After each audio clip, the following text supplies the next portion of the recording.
Hello, bros. Here's another article about George Zinn, which appeared in the Deseret News, which is a newspaper in Utah.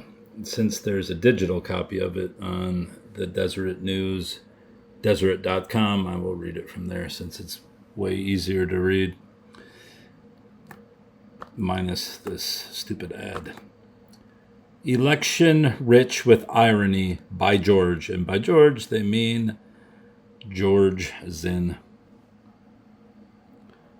Published November 8th, 2002 by Deseret News, Lee Benson, columnist. I guess it isn't so easy to read. Let me go to this one. Let me go back to this one. Come on. And I'm using this old computer because I'm too cheap to buy a new one, so bear with me, bruv. You got nothing to do anyway if you read about this. Election Rich with Irony by George. I'd rather read it from the newspaper, actually, since this way it can't be edited. Wow, that was some election this week. It was as if everything that went around came around, if you know what I mean. Who'd have thought you could pack so much redemption in a single election? Who'd have thought that the Republican-led redistricting of Utah's 2nd Congressional District, a move about as subtle as a mafia brick through the window, would send Democrat Jim Matheson back to Congress anyway? Or that the nuclear waste tax initiative, an attempt by special interests to not only dilute our representative system of government, but slide Utah down the slippery slope to California-style lawsuits once the initiatives get voted in, would get swatted down like a weak layup against Mark Eaton when he had a good back. And don't worry, we're getting the George Zinn here. Or that Jim Jeffords, the turncoat U.S. Senator from Vermont, who 19 months ago switched from Republican to Independent in midterm, would go to bed Tuesday night a part of the Senate majority and wake up Wednesday morning back in the minority. And my personal favorite, who'd have thought that the National Republican Party would have George Zinn to thank for helping put it back in power. George Zinn, by way of introduction, is a Salt Lake resident of Greek extraction who has a talent of seeming to be everywhere.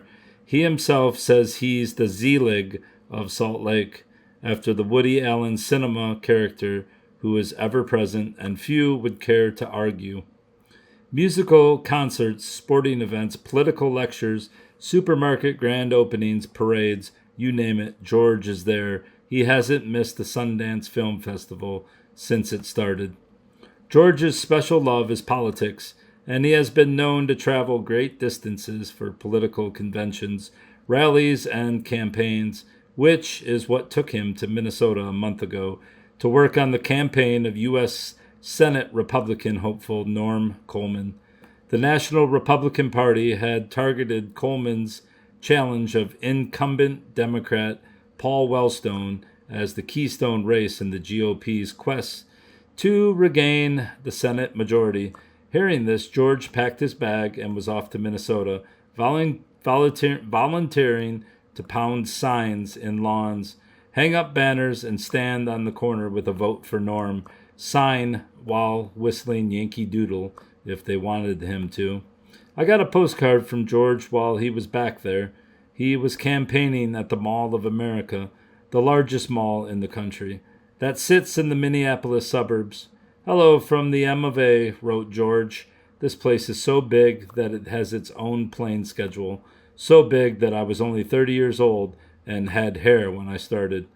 Everybody wants to be a humor columnist. Later on the phone, I asked George what he was doing in Minnesota, which is when he told me about working for Coleman. And pardon my awful reading here. They said they needed help, said George. They said this could make a difference. Who'd have thought a month later that Wellstone would be killed in a tragic plane crash while campaigning, that former Vice President Walter Mondale would jump in to try to save the seat for the Democrats, that the Democrats would turn Wellstone's funeral service into a campaign rally. And the train arrives, and that Norm Coleman, the guy George Zinn campaigned for, would win anyway. America, what a country. One man or one woman can make a difference, a politician once said. That politician was Jim Jeffords. Who'd have thought it would be George Zinn? Again, I apologize for my shoddy reading here, but